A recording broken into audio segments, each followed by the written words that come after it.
Baik, kita mulai saja ya. Assalamualaikum warahmatullahi wabarakatuh. Selamat malam semuanya. Waalaikumsalam Pak, selamat malam. Iya, ya kita mulai saja perkuliahan kita malam hari ini. Terakhir itu kita sudah membahas tentang use case ya, dan juga sudah dikasih tugas. Nah, saya sudah periksa beberapa tugas yang masuk, memang masih yang memang belum sempurna, tapi memang sudah bagus lah ya. Sudah ada arah yang logiknya sudah mulai terbentuk walaupun mungkin belum sempurna, masih tahap belajar ya, nggak apa-apa, wajar ya. Sampai saya apresiasi yang sudah mengumpulkan tugas tepat waktu tentunya ya. Nah, malam ini kita akan bahas tentang skenario use case dan juga kita bahas tentang tugasnya ya, tugas use case itu sendiri. Kemudian juga akan ada sedikit tambahan materi tentang flow map system yang sebetulnya flow map ini di luar dari UML, tapi memang flow map ini berada dalam satu kesatuan di laporan kerja praktek nanti ya, kerja praktek atau di skripsi. Itu kalau yang skripsinya ke ke sebuah software engineering itu pasti membuat flow map sistem untuk menjelaskan salah satu cara menjelaskan requirement engineering-nya seperti itu.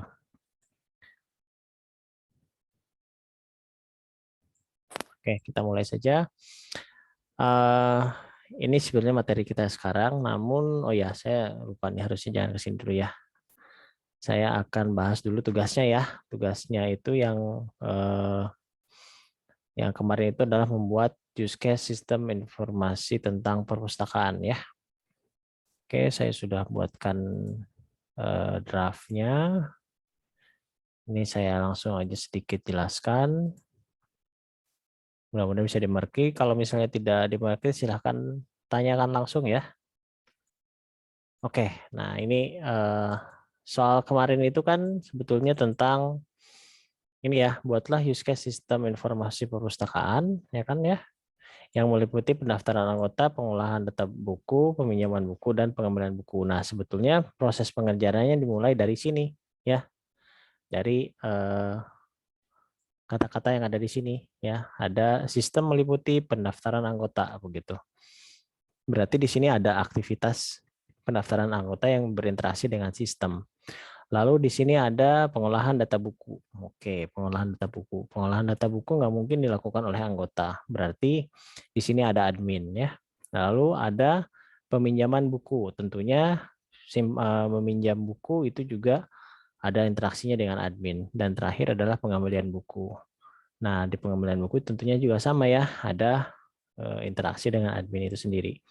Sehingga bisa disimpulkan kalau dari soal ini itu ada dua aktor ya, aktor anggota dan aktor admin. Ya, di sini cara-cara kita menganalisa seperti itu. Lalu di sini ada 4 aktivitas ya, 4 aktivitas dari si software itu sendiri atau 4 fitur fungsional ya, fungsional yang ada di aplikasi ini gitu. Nah, jadi kita bisa menggambarkan use case-nya sebagai berikut ya. Kita gambarkan dulu adminnya. Di sini saya menggunakan Visio ya, Visio 2019. Nah, ini saya ambil shapes-nya dari software and database, lalu di sini software dan dipilih use case UML ya. Seperti itu. Jadi di sini ada simbol-simbolnya, ya ini untuk aktornya, ya ini untuk use case-nya ya. Lalu ini untuk sistemnya ya, boundary-nya, boundary sistemnya.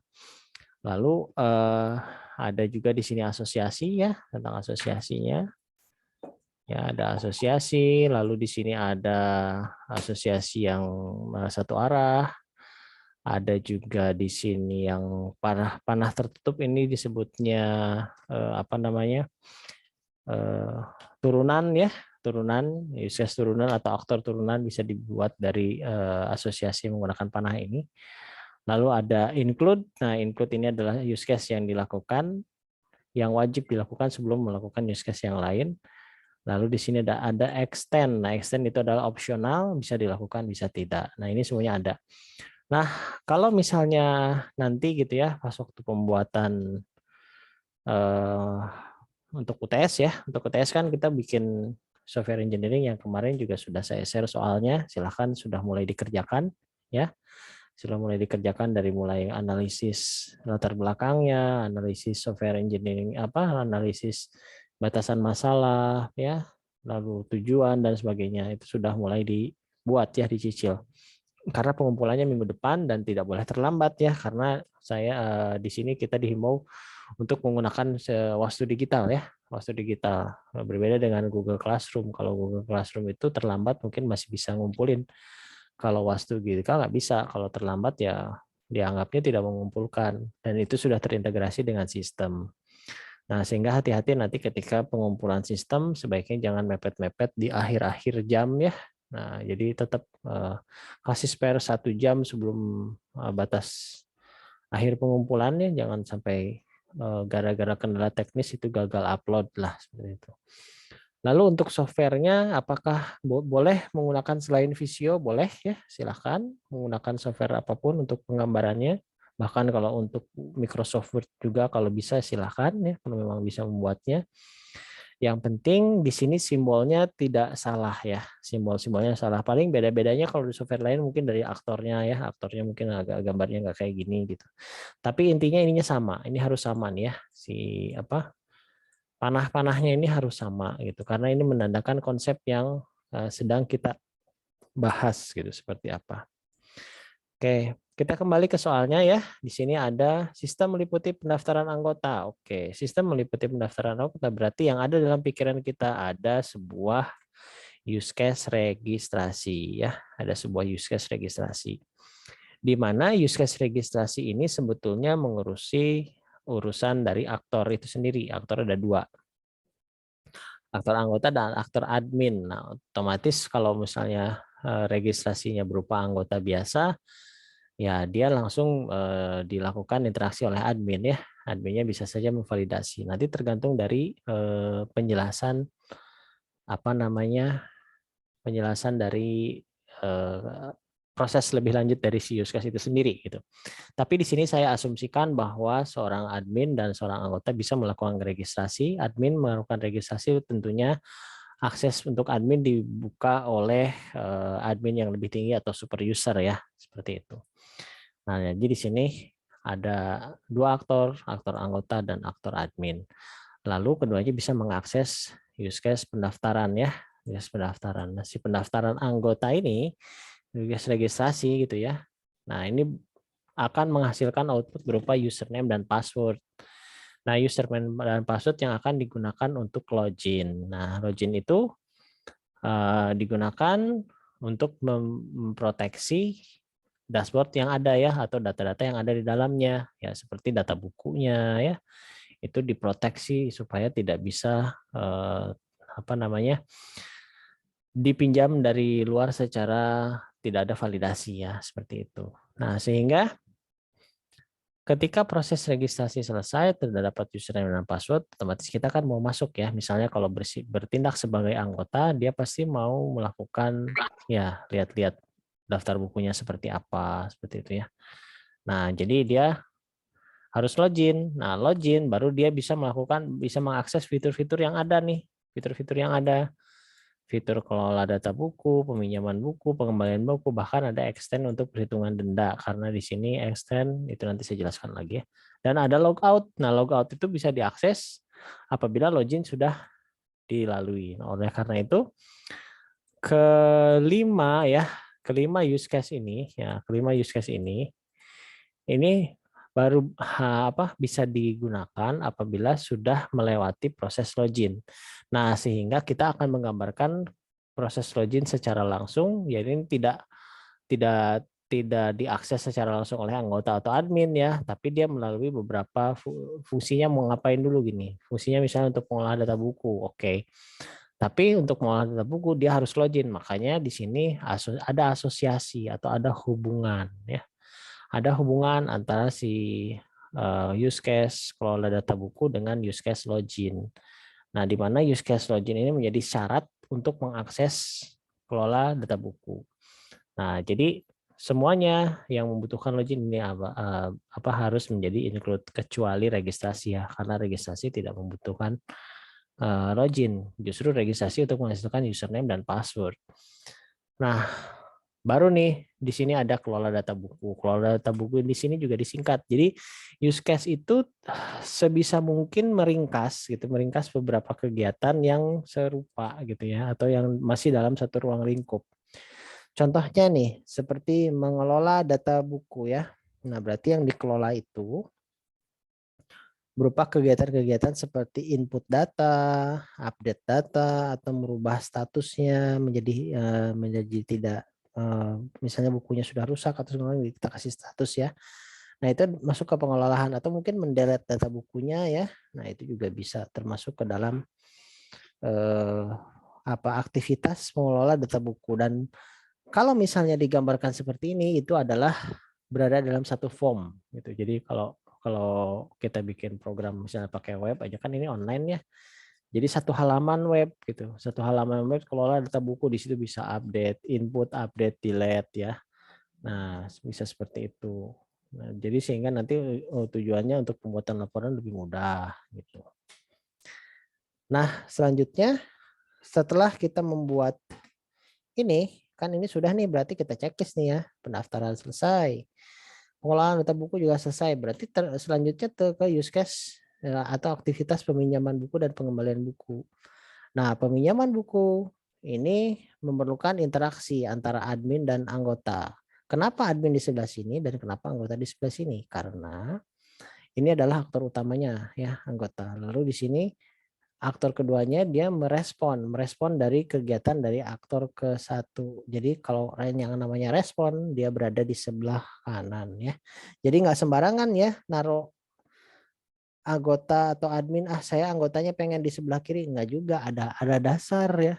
Di use case ada dasar menaruh aktor itu, tidak bisa sembarangan. Begitu juga yang ini penggambaran include. Penggambaran include dia harus sejajar ya, maksudnya ke sebelah sampingnya lah. Berbeda dengan penggambaran untuk yang extended ya atau extend. Nah, extend ini dia panahnya ke dalam dan dia merupakan opsional gitu. Nah, oke, kita lihat ya di sini data kelola data buku sudah selesai, lalu masuk ke use case selanjutnya ke peminjaman. Nah, ke peminjaman itu berarti kan dia harus milih-milih bukunya dulu ya. Setelah milih-milih bukunya, baru dia tandain, baru dia istilahnya check out gitu. Oke lah ini akan dipinjam, konfirmasi apa bisa atau tidak. Nah, yang mengkonfirmasi bukunya available atau tidak itu adalah komputer sebetulnya dari database yang tersimpan ya. Nah, lalu fungsi admin di sini kenapa kok bisa mengakses ke sana? Dia berfungsi memvalidasi siapa yang pergi, misalnya buku apa yang keluar, siapa yang ngambilnya gitu ya, nomor anggotanya apa. Jadi dia mengkonfirmasi, oh ya ini ada yang melakukan peminjaman misalnya di hari Kamis itu. Nah, seperti itu ya. Jadi kenapa panahnya kok ininya dua ya. Terus ada alasan juga kenapa kok saya pakai tidak menggunakan yang panah atau panah full karena artinya beda ya. Kalau yang tanpa panah itu interaksinya bolak-balik gitu.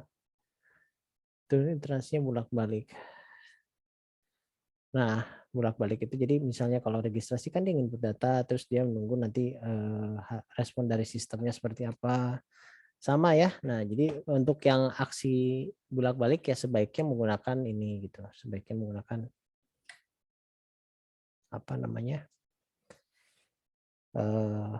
garis yang seperti ini, garis asosiasi, tidak menggunakan panah ya. Kecuali kalau yang pakai panah ini yang tanpa tulisan include itu artinya dia bersifat pasif ya. Bersifat pasif gitu. Baik, selanjutnya, nah dari pinjaman buku udah ya, berarti kan sebelum dia melakukan pinjaman buku, dia harus melakukan login dulu. Nah, ini login dimasukkan ke dalam use case yang eh, use case wajib gitu ya, wajib dilakukan gitu. Nah, itu yang mengunci supaya datanya lebih aman. Nah, kemudian masuk ke pengembalian. Nah, di pengembalian buku itu, nah bila normal-normal saja, berarti tidak ada perhitungan denda, sehingga ini bisa langsung bypass, bisa divalidasi oleh admin. Oke, ini sudah melakukan pengembalian, bukunya sudah ada dalam keadaan baik, gitu ya, tidak ada catatan. Nah, lalu misalnya ada orang lain lagi mengembalikan buku tapi ternyata terlambat, oh berarti ada perhitungan dendanya. Nah, kenapa di sini dimasukkan extend ya? Karena perhitungan denda itu tidak semua orang menjalankannya gitu ya. Yang bagi yang terlambat saja. Gitu. Bagi yang terlambat ya berarti dikenakan hitungan denda keterlambatan. Nah, itulah yang menyebabkan kenapa use case perhitungan denda menjadi extend. Extendnya dari pengembalian. Nah, kenapa kok tidak menggunakan panah yang ini ya? Panah turunan gitu. Ya karena kegiatan pengembalian buku dan kegiatan perhitungan denda itu suatu hal yang berbeda ya. Berbeda sekali dari dasarnya juga beda gitu. Sementara kalau yang menggunakan inheritance ini gitu ya, yang menggunakan inheritance yang panahnya seperti ini, dia prosesnya mirip gitu ya. Prosesnya mirip dari yang induknya, tapi dia memiliki ciri khas di use case turunannya seperti itu. Ya, itu ya sebetulnya bisa kita lakukan kalau memang tergantung sistem kita lah ya. Kalau sistem kita mirip ya kemarin yang saya contohkan adalah di perbankan antara ada tabungan biasa dengan deposito itu bedanya gimana. Nah, di situ kan juga ada kalau deposito tuh extend-nya kan pilihan gitu. Pilihan dari si tabungan itu kan. Nah, tapi di sini juga bisa berupa deposito juga bisa berupa apa turunan karena prosesnya kurang lebih sama gitu ya. Kurang lebih mirip dengan si tabungan itu sendiri. Cuma ada ciri khas dari si turunannya. Nah, ini sama ya seperti itu. Tapi kalau extend ini nah dia beda gitu ya. Extend ini kalau extend tidak bisa menggunakan yang ini turunan gitu karena memang apa namanya? Step-stepnya perhitungannya pun berbeda, tidak sama dengan step perhitungan pengembalian buku begitu. Jadi tidak bisa digunakan inheritance gitu. Tapi yang lebih tepatnya adalah extend karena dua yang apa? Dua kegiatan uses yang berbeda tapi saling berhubungan seperti itu. Nah, kenapa extend-nya kok nempelnya di sini gitu ya di pengembalian buku? Karena biasanya triggernya dari sini gitu. Triggernya dari sini dulu. Kalau sudah pengambilan buku nanti ada pertanyaan di sana, apakah dia terlambat atau tidak begitu kan ya? Kalau dia terlambat berarti masuk ke use case perhitungan denda. Nah, setelah ini nah udah sebetulnya sudah menjawab keseluruhan dari proses pengembalian pinjaman.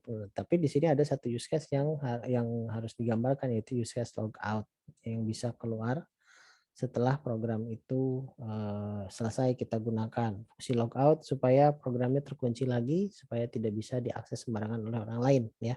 Seperti itu. Apalagi terutama yang admin ya. Admin kan dia bisa mengelola data buku, mengelola data anggotanya juga begitu ya. Seperti itu. Nah, ini sebenarnya kita bisa tambahkan di sini satu use case baru itu seperti mengelola data anggota ya. Bisa seperti itu. Bisa tambahkan di sini untuk pengelolaannya, bisa untuk update datanya, bisa seperti itu. Tapi soalnya saya batasi cuman 4 aja nih ya, 4 case. Nah, jadi kalau sudah ada yang jawab seperti ini juga sudah bagus ya, sudah jelas. Ya, tapi saya lihat tuh rata-rata tidak pakai ini nih, tidak pakai boundary-nya. Ya, harusnya sih menurut saya walaupun itu opsional, tapi dia penting juga peran boundary ini. Jadi peran boundary ini membatasi mana yang sistem komputer, mana orang gitu ya. Orangnya yang mana gitu atau aktornya yang mana. Ya jelas kalau aktor atau orang itu berada di luar komputer gitu, berada di luar si lingkungan softwarenya, makanya dikasih boundary. Nah, jadi kita sepakat aja bahwa boundary kita gunakan untuk penjelasan dari use case karena nanti juga ini terpakai terus sampai skripsi nanti ya, sampai skripsi nanti, sampai waktu bikin laporan untuk kerja praktek juga sama seperti itu. Baik, nah untuk logout gimana ya? Kalau logout sih pasti bisa dijalankan kalau loginnya udah jalan itu ya, berada di dashboard. Itu bisa dijelaskan lah saya rasa. Oke, sampai sini ada yang mau ditanyakan silahkan. Open mic saja langsung.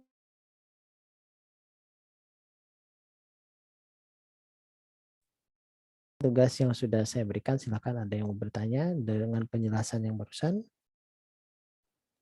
Pak, saya mau tanya, Ya, oke, silakan.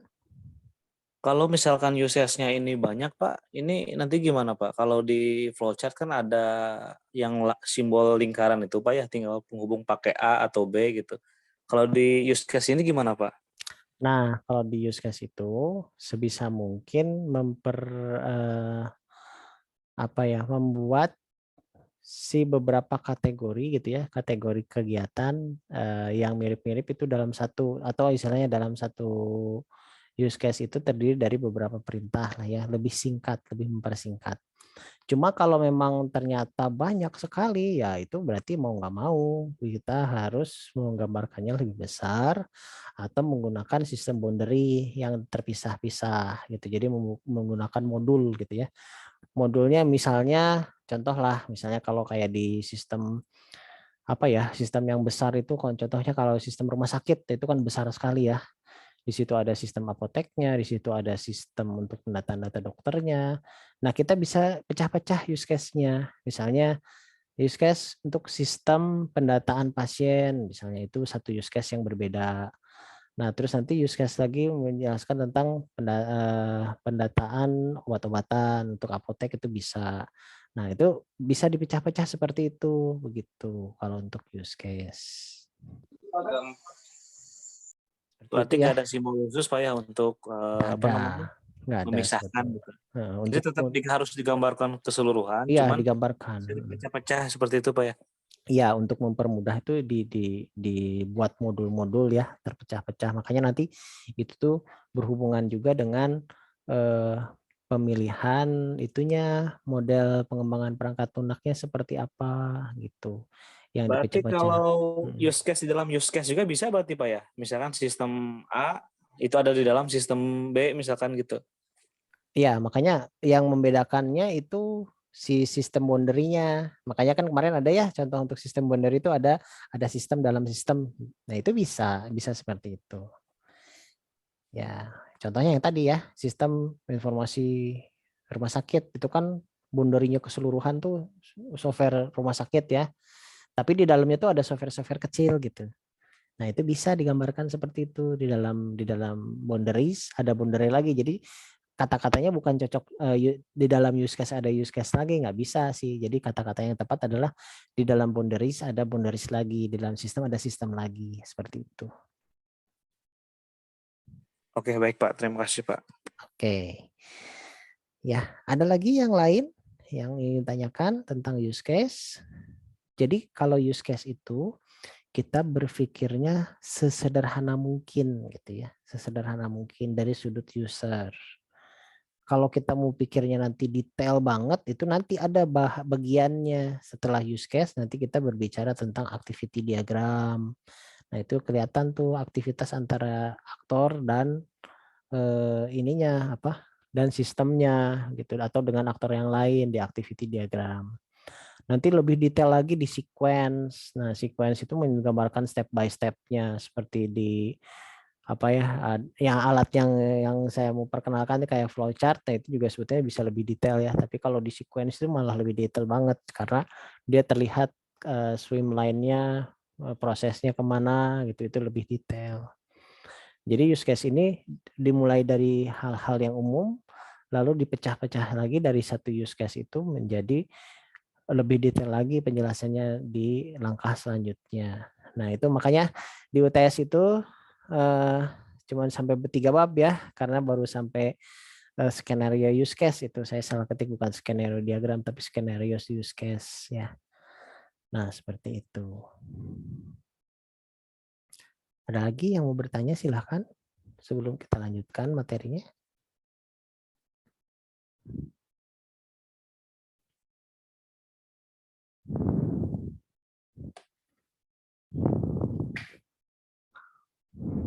Ya, cukup jelas ya, mudah-mudahan ya. Baik, kalau tidak ada, saya mau masuk ke materi pertemuan 7 sekarang, itu tentang skenario use case. Nah, di mana sebetulnya skenario use case ini sudah pernah disinggung ya, ada yang disebut sebagai keterangan ya, keterangan dari use case itu sendiri. Jadi keterangannya apa? Nah, use case itu sendiri memang ada penjelasannya, tidak hanya gambar-gambar seperti tadi aja, tapi ada penjelasannya di bawahnya untuk masing-masing use case. Nah, bentuknya atau namanya adalah skenario dari use case. Nah, di sini fungsinya adalah menjelaskan use case diagram ya yang sudah dibuat. Jadi menjelaskan use case diagram yang sudah dibuat, fungsinya seperti apa. Terus berbentuk tabel agar mudah dipahami oleh pembaca. Nah, bentuknya seperti tabel, contohnya seperti ini ya. Ya format yang bakunya ya seperti inilah format yang baik karena dia sifatnya harus informatif gitu. Nah, di sini ada nomor urut use case-nya, kita bisa urutkan nomor urut use case-nya, ya, terus ada nama use case-nya, ada aktornya apa saja yang terlibat dalam use case tersebut, terus ada description-nya, ya, description dari si use case-nya, apa saja kegiatannya, lalu ada precondition, kondisi ketika si use case itu belum dijalankan seperti apa. Dan yang terakhir adalah post condition, kondisi di mana setelah use case itu dijalankan. Nah, baru di sini ada bagian yang paling bawah ini yang tidak kalah pentingnya adalah alurnya. Nah, alurnya ini menggambarkan step by step secara tertulis ya, hubungan antara aktor dengan sistem atau dengan aktor yang lain kalau memang ada ya, seperti itu. Baik, kita langsung saja ke contoh ya. Langsung saja ke contoh, misalnya begini. Contoh use case login. Nah, gambarannya seperti inilah, ada perpustakaan online, ada anggota, ada use case login. Nah, kita bisa membuat keterangan buat si use case login ini seperti ini. Nomor satu adalah use case-nya namanya apa, login. Aktornya siapa yang terlibat adalah anggota, begitu ya. Bentar. Nah, saya pakai ini biar jelas. Nah, oke. Nah, ini ya, use case-nya nomor satu, namanya login. Nah, ini harus sama nih. Nama yang ada di use case ini harus sama dengan yang ada di sini. Jadi jangan ditambah-tambahin atau jangan dikurang-kurangin. Itu menunjukkan suatu konsistensi penulisan. Di dalam perancangan sebuah sistem atau pembuatan model ini konsistensi sangat diperlukan. Kalau tidak konsisten akan sulit bagi orang lain mencerna sebenarnya kita lagi bikin apa sih gitu ya. Nah, makanya diperlukan konsistensi walaupun cuman bedanya dikit-dikit lah gitu ya. Misalnya yang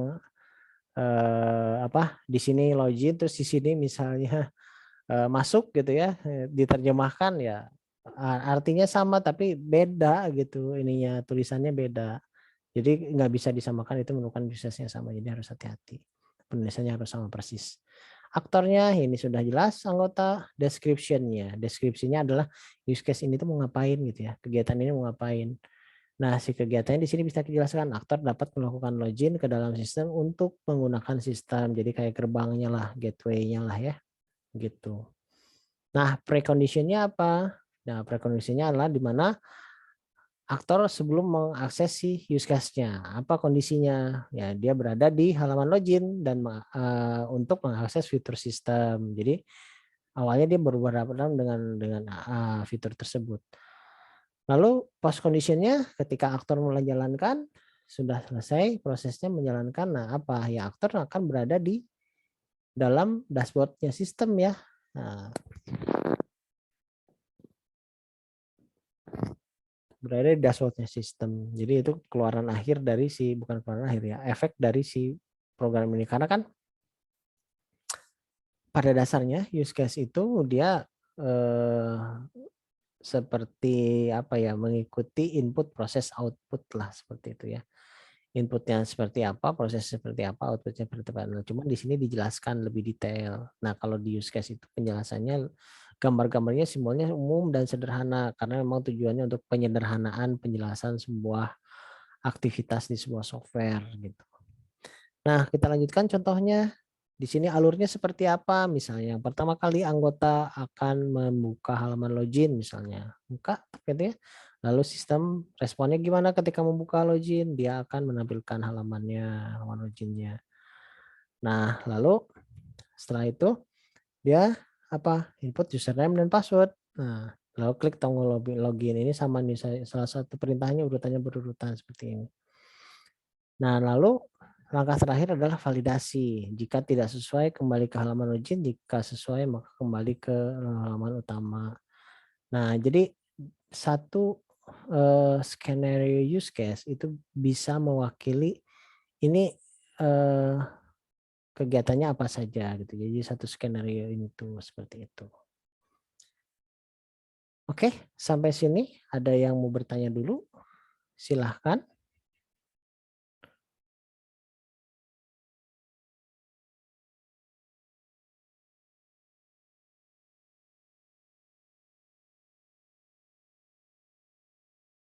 Apa cukup jelas untuk skenarionya? Cukup, Pak.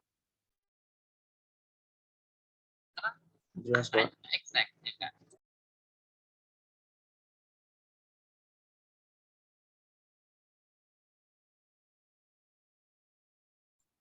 Oke, kita lanjut ke contoh aja ya untuk lebih memperjelas.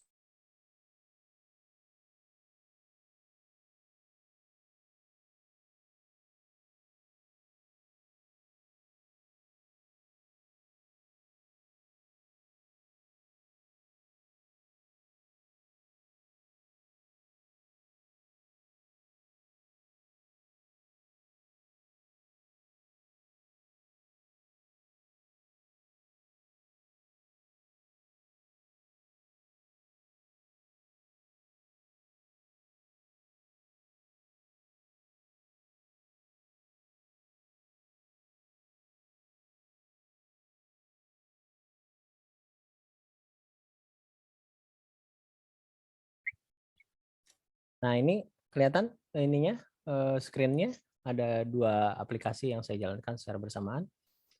Ada Visio dan ini ya, apa namanya? Word.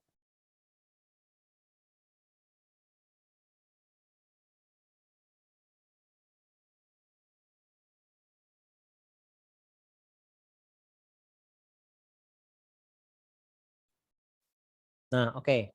Saya mulai ke contoh yang pertama ya. Misalnya di sini sistem perusahaan online yang sudah tadi kita buat. Nah, kita bikin si skenario-nya seperti apa? Skenario use case-nya. Yang pertama, skenario use case-nya terutama karena di sini kan posisi awalnya adalah registrasi, berarti dia kita anggap sebagai use case yang nomor 1. Makanya di sini adalah nomor use case adalah 1, namanya registrasi. Nah, ini harus sama kan ya, registrasi. Aktor yang terlibat siapa aja? Anggota dan admin gitu ya. Nah, setelah anggota dan admin, deskripsinya apa? Nah, deskripsi dari si use case ini ngapain? Ya, aktor dapat melakukan registrasi untuk mendapatkan username dan password. Itu tujuannya, tujuan si use case-nya. Jadi paling gampang use case itu harus adalah aktivitas yang menghasilkan apa gitu, tujuannya apa gitu. Terus precondition, preconditionnya apa? Aktor yang berada dalam halaman registrasi untuk membuat username dan password. Nah, setelah selesai dibuat, setelah inputin data-data segala macam, lalu post conditionnya ya aktor bisa login dengan menggunakan username dan password karena password itu sudah ditemukan. Nah, lalu alurnya seperti apa? Nah, kita bisa jelaskan lebih detail lagi. Yang pertama, anggota atau admin. Nah, kenapa di sini namanya anggota dan admin? Karena memang use case untuk registrasi ini diakses oleh 2 aktor tersebut ya. Aktor tersebut. Nah, kedua aktor tersebut mengakses sebuah use case. Sehingga kita tuliskan aktornya di sini, aktor login, aktor anggota dan aktor admin. Nah, si aktor admin tuh ngapain? Dia membuka halaman registrasi. Nah, lalu sistem akan merespon, sistem menampilkan halaman registrasi. Kemudian dari sistem registrasi tersebut akan selanjutnya, respon selanjutnya adalah dari si anggota atau admin ya. Dia akan menginputkan username dan password, lalu biodata. Jadi kan dia bikinnya kan kayak gitu ya untuk input data. Setelah sudah dimasukkan semua data-datanya, lalu klik tombol register. Dari register sistem akan melakukan validasi email ya, misalnya seperti itu. Validasi email dengan cara mengirimkan email ke email yang sudah terdaftar. Lalu kita harus membuka emailnya dan memvalidasi link yang dikirim oleh sistem. Nah, itu bisa kita lakukan. Nah, itu untuk yang pertama ya, use case pertama. Lalu use case kedua itu apa? Kelola data buku atau login. Nah, di sini kita lihat. Dia use case yang keduanya adalah harusnya login. Kenapa kok harus login? Ya karena dia sebagai include di sini dan kita lihat di sini di use case yang ada semua ini semuanya berkaitan dengan login. Nah, ya, Jadi tidak ada lagi use case di luar ini yang tidak ada berhubungan dengan apa namanya pengelolaan data setelah login. Sehingga kita bisa langsung masuk ke gerbangnya atau loginnya ya. Tidak ke sininya dulu. Jadi kita jelasin dulu ininya. Jadi ini yang nomor 2. Nah, makanya penjelasannya seperti ini. Ya, saya kasih satu dulu. Oke. Biar rapi, saya insert dulu ya.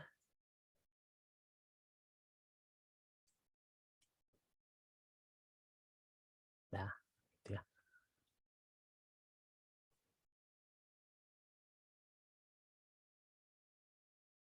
Mana ini tadi? Ini. Nah, ini untuk yang login. Nah, login kan kurang lebih mirip ya seperti yang tadi dijelaskan ya. Ada login yang melakukan siapa, anggota dan admin, aktor melakukan login ke sistem untuk mendapat menggunakan sistem gitu ya. Terus sama nih aktor berada login. Nah, lalu skenario-nya seperti apa? Ini kurang lebih sama seperti yang tadi saya jelaskan di PowerPoint ya. Nah, terus untuk kasus yang berbeda seperti kelola data buku ya. Nah, baru di sini dia use case yang ketiga karena use case yang pertamanya adalah login. Use case yang keduanya baru ke sini. Jadi bisa disimpulkan ini 1, 2, ya, 3, 4, 5, 6, 7 ya. Paling tidak ada 7 use case ya yang berhubungan dan berinteraksi. Nah, lalu bagaimana untuk pengelola data bukunya? Ya sudah, kita tinggal bikin aja. Deskripsinya apa, aktor yang terlibat siapa aja, kita bisa lihat di sini. Ada keterlibatan anggota nggak ada. Berarti ada keterlibatan dari prodi. Nah, jadi nanti prodi yang bukan prodi, dari admin ya, bukan dari admin untuk melakukan ini gitu, pengelolaan data ini. Jadi prodi. Ya, seperti itu ya. Nah, di sini kita lihat preconditionnya aktor berada di halaman data buku, lalu yang post conditionnya aktor berada di halaman data buku dengan data yang sudah dikelola gitu ya. Ya, data yang sudah dikelola karena di sini hanya admin saja, bukan prodi ya. Jadi admin ya. Admin saja yang melakukan pengelolaan data. Tidak berhubungan dengan si anggota itu sendiri. Lalu dia kalau melakukan ini kan dia harus login dulu ya. Makanya di sini ada kata-kata setelah login gitu ya. Itu bisa kita kaitkan gitu ya, kita kaitkan setelah login ya berhubungan dengan si use case yang sebelumnya. Nah, admin bisa langsung mengakses halaman ini. Lalu sistem akan menampilkan, lalu direspon lagi oleh admin, klik tombolnya, tombol yang dipilihnya apa kelolanya, bisa menginput data, update data ya, atau delete data gitu ya. Nah, ini yang bisa kita tulis di sini, tapi tidak terlalu detail. Nanti kan ada bagian di activity sama sequence yang bisa lebih detail ya, seperti itu. Nah, lalu inilah responnya, menyimpan dan perubahan admin, lalu menampilkan buku. Nah, seperti itu. Nah, ini jadi nanti bahannya kalau pas waktu nanti UTS, bentuk untuk skenario-nya seperti ini ya. Jadi biar nanti sebagai dasar kita untuk masuk ke activity diagram, karena activity diagram tuh ini yang dipakai nih, alurnya yang dipakai. Seperti itu. Nah, terus kasih contoh yang lain, yang use case yang pinjaman yang berhubungan dengan anggota. Nah, ini ada interaksi ya. Ada interaksi antara anggota dan admin gitu. Makanya nanti di sini dijelaskan kalau ini samalah ya. Punya buku, nama anggota dan admin. Nah, tapi di sini harus ada penjelasan description-nya karena ada dua hal yang berbeda. Ada di sini description untuk anggota dapat melakukan input data dan pinjam buku, sementara admin memvalidasi buku yang dipinjam, seperti itu. Nah, nanti penjelasan di alurnya seperti apa? Ini ada ya precondition dan postcondition juga ditulis. Jadi dibayangkan sebelum dia mengakses kelola buku seperti apa, nah kalau sesudahnya seperti apa. Nah, oke, seperti itu. Lah alurnya ya kita lihat alurnya. Ya, anggota kayak gitu ya, login. Terus sistem menampilkan halaman buku pinjaman ya, halaman pinjam buku. Lalu anggota akan mengikut yang dipinjam, klik tombol simpan, menampilkan data buku. Nah, di sini mulai admin memvalidasi data buku yang dipinjam. Jadi interaksinya terlihat ya, admin, anggota, sistem ke admin. Nah, dari admin dia kembali lagi ke anggota. Update status datanya sudah dipinjam atau tidak. Nah, begitu ya. Seterusnya seperti yang selanjutnya di pengembalian. Nah, di pengembalian kenapa kok nggak perhitungan denda dulu yang dijelaskan, pengembalian dulu ya, karena utamanya adalah si pengembalian. Ya, kita buat ya, contohnya pengendalian seperti ini ya. Ada login sama nih kata-katanya. Setelah login, anggota membuka halaman untuk pengembalian. Itu sistem menampilkan. Nah, lalu input anggota data buku yang dikembalikan. Klik simpan, menampilkan status buku yang dikembalikan. Nah, admin memvalidasi buku yang dikembalikan. Update status bukunya yang tadinya tersimpan menjadi available misalnya seperti itu. Nah, lalu baru kita jelaskan untuk ke perhitungan denda ya. Ini kurang ketikan nih. Nah, perhitungan denda. Nah, perhitungan denda, nama use case-nya use case ke nomor 6. Dan 1, 2, 3, 4, 5, 6 perhitungan ya. Nah, ini sama saja tapi dia terkait dengan use case sebelumnya, si pengembalian buku gitu ya. Gitu yang terkaitnya bisa juga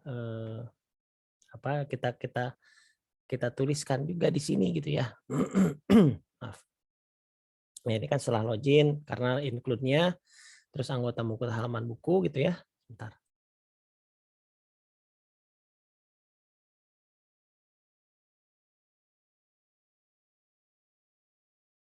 Ya, seperti itu. Aduh. Ya.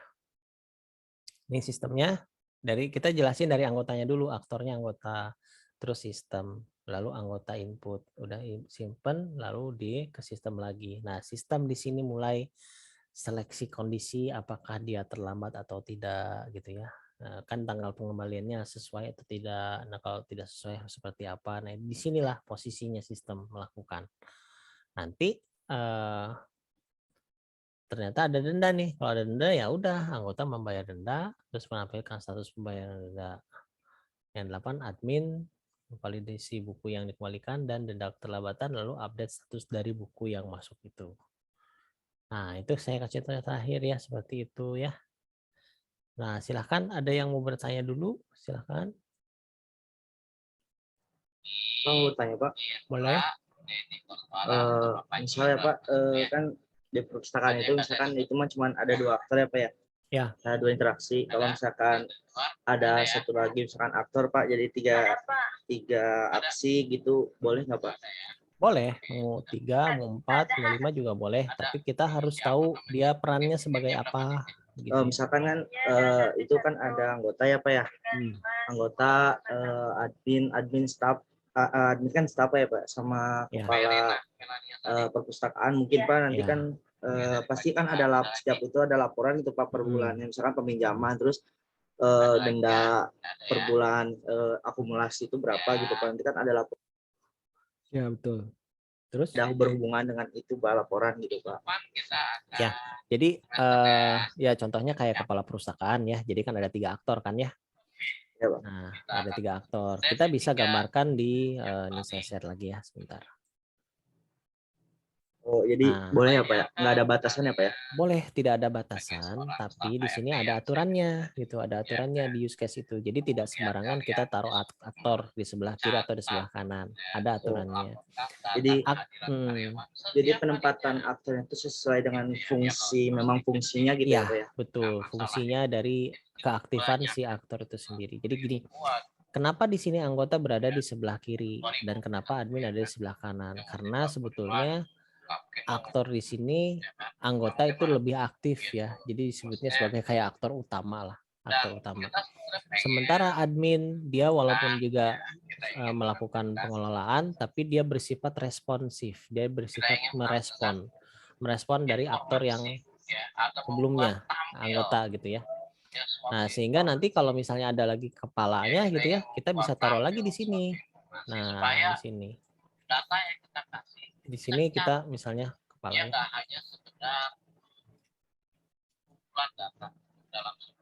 Nah, kepala perpus misalnya begitu ya. Nah, dia berada di sini. Dia tidak berada di di ujung sana gitu ya. Kenapa? Karena dia yang ini apa? Bukan Dashboard. aktor utama lah gitu ya. Bukan Oh, aktor yang aktor- aktif gitu ya, aktor bukan aktif ya. aktor yang aktif gitu. Jadi aktornya lebih ke pasif lah. Nah, kalau aktor pasif dia berada di sini. Nah, itu. Iya, Pak. Seperti itu ya. Jadi yang ngebedainnya gitu. Tapi mau aktornya banyak ya nggak masalah. Yang penting masing-masing memiliki peran yang berbeda gitu. Oh, iya, Pak. Terima kasih, Pak. Iya, oke seperti itu. Oke, yang lain mungkin ada lagi yang mau bertanya silahkan.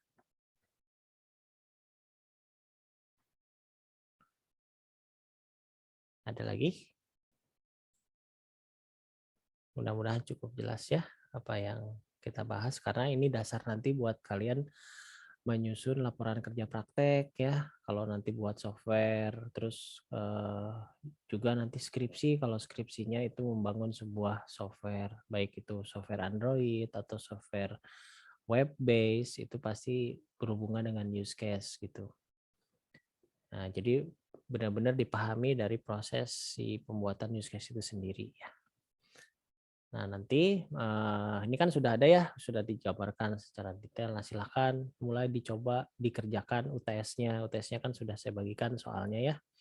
Nah, nanti memang soal resminya yang tadi ya itu ya diupload di Wastu Digital. Cuma ya Wastu Digital kan tidak bisa dibuka seperti di Google Classroom, dibuka beberapa hari gitu ya. Dia hanya dibukanya 1 hari saja biasanya.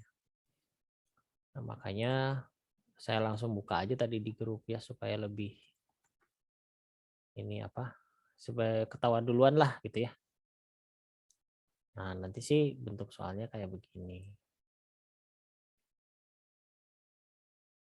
Saya share dulu.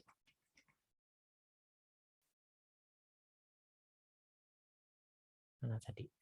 Nah, ini. Nah, ini ya soalnya ya.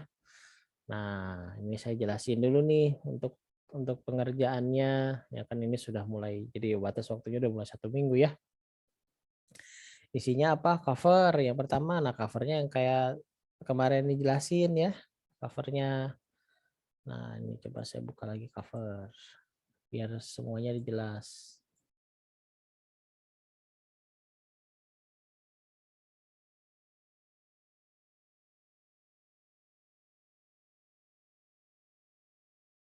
Nah, ini kan covernya ya.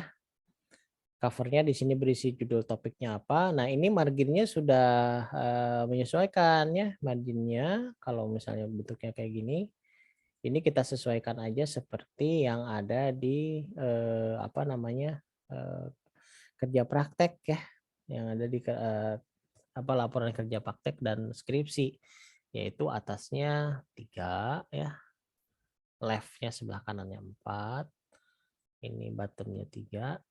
Ini juga 3 ya. Itu untuk marginnya. Nah, begitu. Jadi dia kenapa ini lebih besar ya karena supaya nanti dijilid ya kalau untuk apa? Skripsi kan nanti dijilid ya hard copy pasti ada yang kalau misalnya di sini sedikit ya nanti suka kelipet itunya si bahannya. Lalu di sini ada UTS-nya ya, UTS rekayasa perangkat lunak, logo wastunya.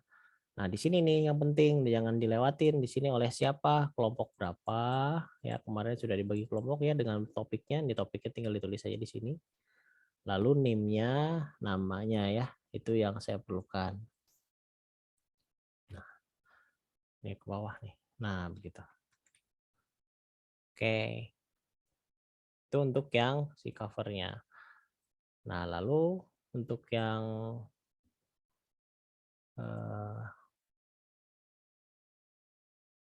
selanjutnya apa? Ya, selanjutnya masuk ke daftar isi. Kita yang belum ada kata pengantar lah karena memang belum selesai kan ya. Kalau udah selesai mungkin kita bisa tambahkan kata pengantar. Nah, di sini ada daftar isi yang menjelaskan isinya apa saja. Terus nah ada bab 1, bab 2, bab 3. Jadi baru sampai bab 3 karena bab 3 itu masih dasar untuk UML yaitu use case dan skenario use case ya. Ini saya salah ketik di sini harusnya skenario use case. Nah, seperti itu ya harusnya ya. Skenario use case. Nanti di sini jelasin latar belakang. Latar belakang kenapa mau bikin software ini gitu. Apa permasalahan di sana, solusinya bagaimana? Tentunya solusinya harus ada software ya. karena nggak ada software, makanya kita bikin software. Atau pengembangan software, kenapa harus dikembangkan, alasannya seperti apa. Nah, itu dikemukakan di latar belakang. Nanti setelah itu fix, baru masuk ke rumusan masalah. Nah, di rumusan masalah ini adalah menjelaskan ini tuh kita mau ngapain gitu, mau bikin apa gitu ya. Bikin software kan, ya berarti kan permasalahan utamanya itu bagaimana cara membuat software itu. Nah, itu jadi masukan ke rumusannya. Jadi hanya cukup satu pernyataan kalau dia sudah terangkum dari seluruh latar belakang yang ada. Masuk ke batasan ya. Batasan masalah itu apa? Batasan masalah menggambarkan ruang lingkup di mana kita mengembangkan software itu sendiri ya. Nah, ruang lingkupnya apa? Ya, di sini seperti misalnya software dibangun menggunakan bahasa PHP begitu ya. Dengan database MySQL. Nah, itu disampaikan di batasan masalah. Terus aktor yang menggunakan atau user yang menggunakan ada dua jenis ya. Jenis yang pertama adalah jenis anggota, nah, jenis yang kedua adalah apa namanya? Admin ya. Nah, itu juga dijelaskan seperti itu ya. Nah, jadi isinya batasan masalah itu adalah ruang lingkup kerja kita. Jadi kita tidak melakukan segala sesuatu yang berada di luar batasan kita. Jadi adanya kita bikin batasan-batasan untuk supaya pola kerja kita lebih teratur dan tertib ya, seperti itu. Nah, lalu yang keempat metode pengembangan perangkat lunak. Nah, di sini menjelaskan kenapa misalnya pilih waterfall ya, alasannya kenapa. Nah, dituangkan di sini ya, dituangkan di sini. Nah, baru nanti setelah itu dasarnya terbentuk, dokumennya sudah jadi, nah baru masuk ke bab 2. Nah, bab 2-nya itu menjelaskan tentang kebutuhan perangkat lunak atau di sini core-nya lah ya. Core-nya itu di sini. Nah, di sini kebutuhan perangkat lunaknya apa? Definisikan kebutuhan penggunanya apa? Ya, keluh kesahnya pengguna di sana apa, tapi dirangkum dalam beberapa kalimat lah.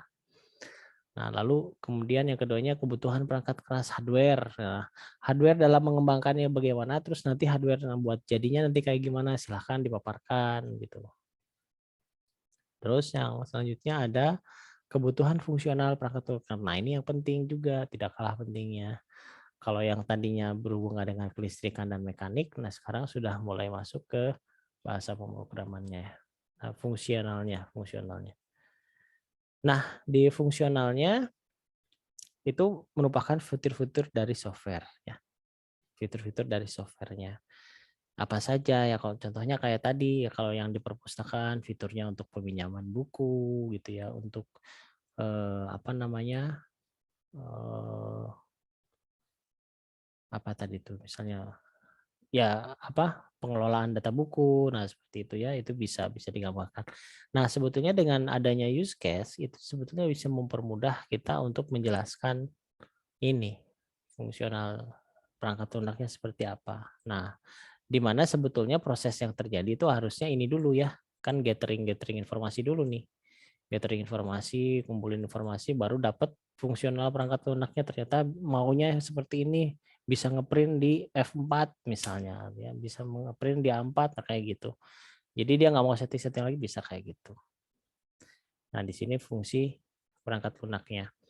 Nah, lalu yang ke 2.4-nya ya kebutuhan non fungsional. Kebutuhan non fungsionalnya itu apa ya? Berarti segala sesuatu yang mengatur keberadaan si software itu sendiri. Ya, kebutuhannya seperti apa? Ya, misalnya dia berada di lingkungan apa nih? Kalau perpustakaan ya, berada di lingkungan kampus misalnya, berarti harus seperti apa? Regulasinya seperti apa? Aturan-aturan mengakses perpustakaan seperti apa? Nah, itu dituangkan di sini di kebutuhan non fungsional. Nah, baru yang terakhir adalah timeline pengembangan perangkat lunak. Nah, timeline di sini kita buat tabel ya, buat tabel. Nah, tabelnya sendiri itu akan menjelaskan progres dari minggu ke minggu ya. Satuannya bisa minggu, bisa hari gitu ya. Kalau pakai hari boleh, tapi mungkin akan panjang banget. Kalau pakai minggu ya boleh juga ya. Mungkin saya kasih contoh ya, bentuknya kayak gimana sih. Sebentar, saya buka dulu.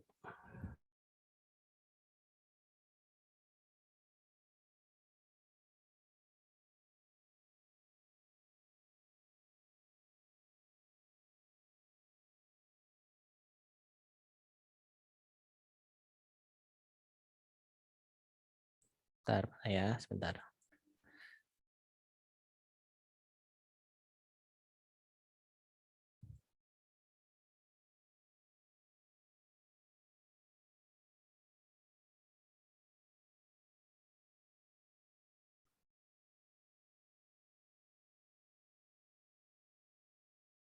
Mana ya? Ini sebentar. Belum kebuka.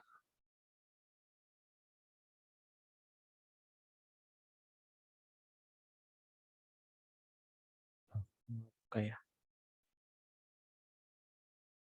Ini yang ini. Sebentar, saya ganti yang lain dulu.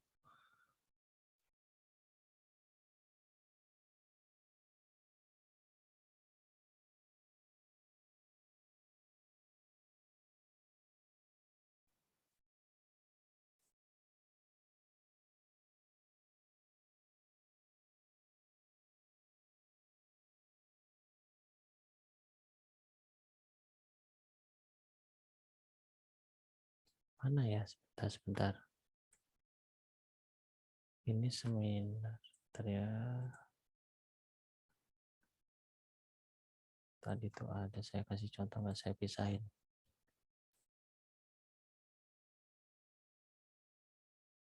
Sidang, di mana sidang?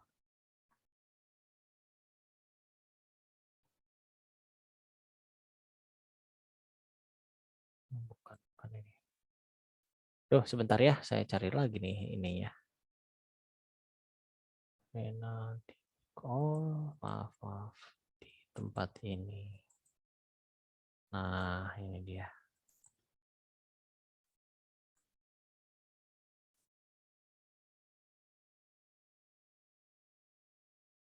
Iya. Ah, sorry nih. Jadi lama nih nyari-nyari filenya. Oke. Saya buka dulu.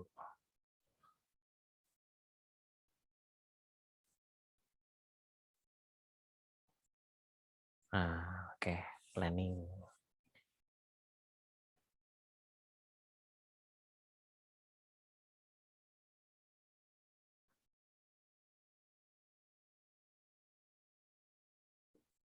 Nah, kelihatan ya tabelnya kayak gimana? Nah, seperti ini. Nah, ini contoh kalau si pengembangan aplikasinya menggunakan waterfall ya. Nah, kalau waterfall itu ciri khasnya apa? Dari satu step ke step yang lain itu tidak bersinggungan. Jadi harus selesai. Jadi ini benar-benar kayak begini ya. Ini tidak bersinggungan. Berbeda dengan yang lain ya. Misalnya kayak yang spiral bisa dilakukan secara bersamaan. Itu bisa kita geser gitu. Bisa kita geser ke sini gitu ya. Nah, misalnya di 2 minggu pertama sudah melakukan yang namanya planning. Misalnya begitu, itu bisa. Dia bisa bertumbuk lah di sini ya. Kalau misalnya spiral, kalau misalnya selain dari ini aja, selain dari waterfall aja ya. Mau yang tipe apa? Apa itu yang kemarin itu yang agile ya, bisa juga kayak gitu. Yang penting kita menjelaskan pengerjaannya sampai apa. Dan poin-poinnya ini juga sebetulnya bisa dirinci, tidak hanya communication aja, enggak juga. Kan ada komunikasi itu ngapain gitu ya, misalnya wawancara dengan pemilik toko atau wawancara dengan pemilik purpose. Nah, ini bisa menjadi sub lagi di sini semuanya. Baru ya deployment, ini construction, pembuatan program, ini kan paling lama nih. Jadi silakan kalian mengarang, berpikir-pikir gitu ya, menghayal lah istilahnya kalau bikin ini seperti apa. Jadi anggap kalian itu adalah software developer seperti itu. Nah, itu ya. Itu untuk yang soalnya mana tadi lagi. Nah, itu untuk yang ini ya, untuk timeline. Nah, timelinenya kayak tadi ya. Nah, baru setelah timeline masuk ke bab 3 menjelaskan use case yang tadi dijelaskan dan menjelaskan skenario skenario use case-nya. Nah, sudah seperti itu ya contohnya. Nah, ada lagi kah yang mau bertanya? Silahkan. Mau tanya Pak. Ya, silahkan. Pak, yang timeline itu kan tadi di tabel tuh Bapak kan estimasinya 5 bulan pengerjaannya apa ya? Jadi dari bulan apa sih Pak? Lupa tadi itu. Itu bebas Pak? Ya kalau untuk sekarang sih bebas ya, karena kan ini masih simulasi lah, bukan kerja praktek ya, nggak masalah bebas. Mau misalnya mulai Januari gitu atau mau mulainya apa gitu nggak masalah. Yang jelas kita belajar membuat scheduling, jadi membayangkan kira-kira komunikasi itu berapa lama ya, 2 minggu apa cukup gitu, seminggu atau cukup gitu. Nah, kita belajar ke sana gitu. Oh jadi iya Pak. Bebas lah untuk waktunya, bebas, tidak dipatok harus real ya, karena juga kita kan tidak sebetulnya kita mempelajari teknik pembuatan si dokumennya ya sebetulnya. Jadi misalkan kita buat satu sistem, kita butuh estimasinya misalkan kita butuhnya Halo? ya benar 3 bulan gitu Pak. Harus Ya. direncanain matang-matang gitu Pak estimasinya. Iya, betul. Dipecah-pecah gitu ya, dari waktu 3 bulan itu sudah mulai terhitung sampai proses deployment-nya gitu. Jadi biasanya ya kalau saya bikin software itu dikasih waktu 6 bulan nih. Berarti sebetulnya kita sanggup setengahnya. Nah, karena setengahnya itu udah masuk ke fase pengujian kan, fase pengujian, maintenance dan deployment. Jadi tahap construction itu pasti di awal-awal, tapi biasanya paling panjang gitu ya. Nah, cuman di antara itu proses yang lebih panjang lagi adalah proses pengujian. Itu dia. Mungkin seperti itu ya, Tegar ya. Ya Pak, terima kasih. Ada lagi? Oke, yang lain atau yang ingin ditanyakan mengenai UTS-nya? Mudah-mudahan jelas ya. Ada tidak? Proses pengerjaannya jelas? Nah, kalau ini sih boleh diketik ya, maksudnya kan kalian sudah punya kelompok ya. Nah, silahkan bagi tugas gitu, bagi tugas. Siapa yang ngerjain use case, siapa yang ngerjain skenario gitu ya, siapa yang ngerjain latar belakang atau berembuk bersama-sama, silahkan aturlah itu sendirilah ya. Atur sendiri. Silahkan supaya tidak supaya pekerjaannya cepat selesai, berarti dikerjakan dari awal-awal. Sekarang nih yang mumpung masih belum terlalu repot ya, nanti kan minggu depan sudah jadwal UTS ya, biasanya udah repot itu, seperti itu. Oke, ada lagi nggak yang mau bertanya?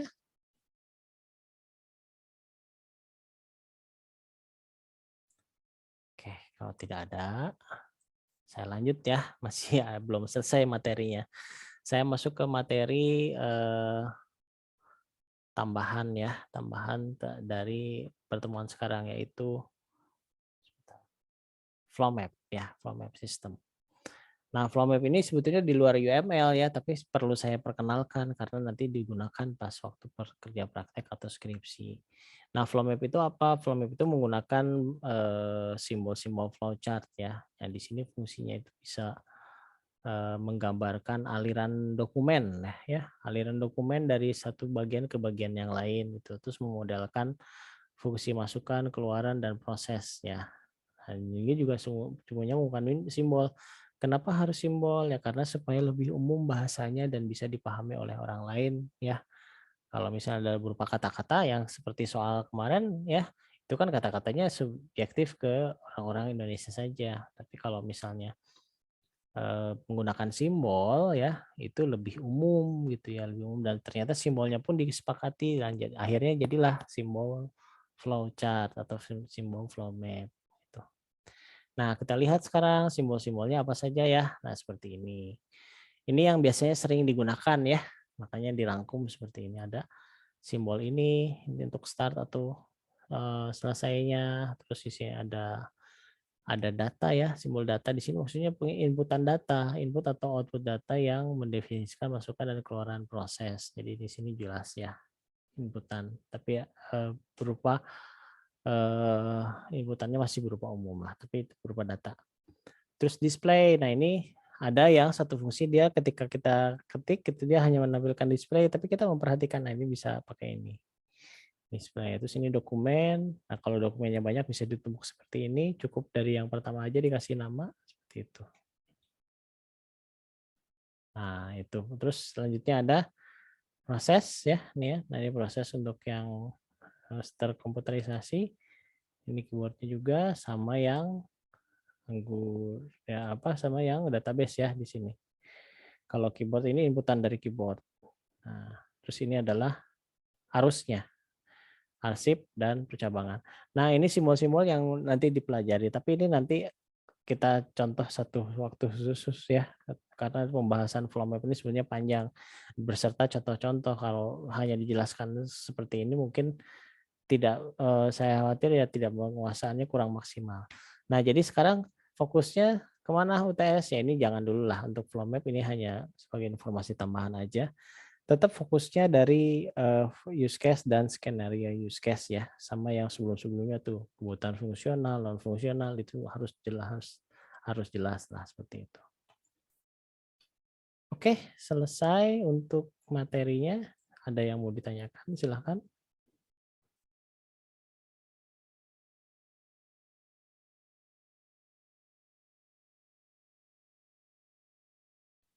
Bapak izin bertanya.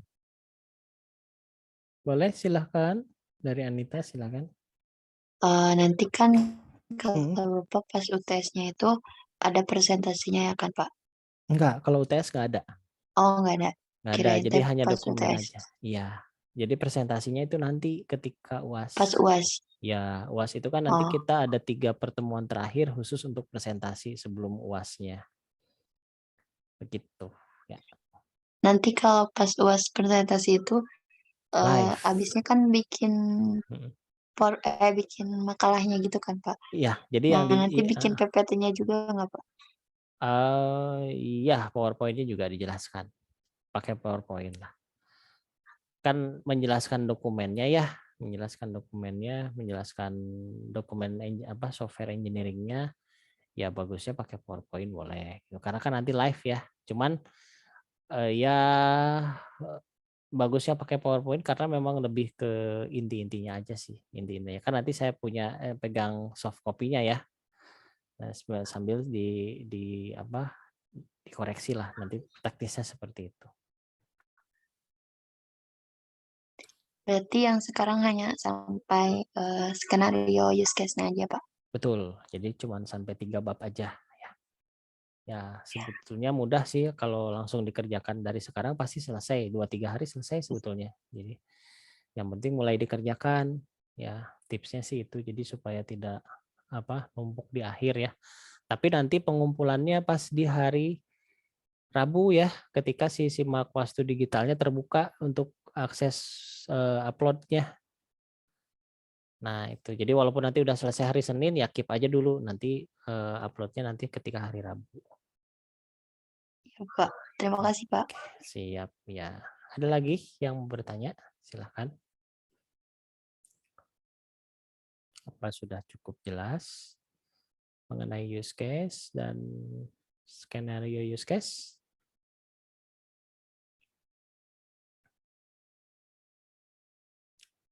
Oke, sepertinya sudah cukup jelas juga ya. Ya, ini juga sudah. Kalau sudah jelas ya, mudah-mudahan bisa nih ya mengerjakan dokumen software engineering-nya. Silahkan dicoba, kan kemarin juga sudah coba latihan dan sekarang juga sudah saya coba kasih contoh ya cara pengerjaannya. Nah, mulai silahkan. Ini kan materi ini kan di-record ya, jadi bisa kalian putar ulang-ulang untuk penjelasan yang tadi yang sudah dijelaskan gitu prosesnya. Oke, kalau tidak ada lagi mungkin kita cukupkan saja ya perkuliahan malam hari ini. Kalau tidak ada lagi yang bertanya, mudah-mudahan bisa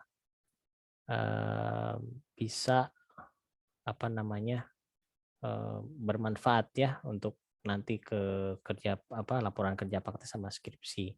Ya, terima kasih untuk sudah mengikuti perkuliahan di malam hari ini. Saya mohon maaf ada kekurangan atau sesuatu yang kurang berkenan. Cukup sekian dari saya. Sampai ketemu lagi nanti minggu depan di UTS ya. Selamat malam. Assalamualaikum warahmatullahi wabarakatuh. Waalaikumsalam. Oke, saya close ya. Oh, sebentar. Sebentar, saya sampai lupa kita belum screenshot ya. Saya screenshot dulu. Oke, sudah. Silakan yang open cam. Kamu mau tanya Pak? Oh boleh, sekalian mau nanya. Udah ditutup, jadi baru nanya. Boleh, nggak apa-apa lah, sok silahkan.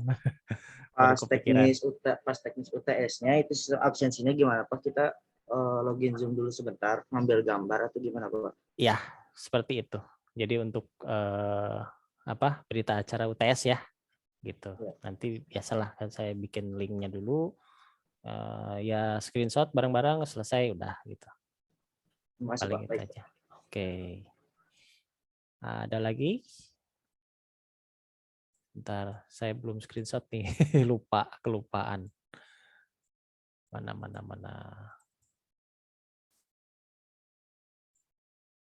Malam cek. Ya, oke.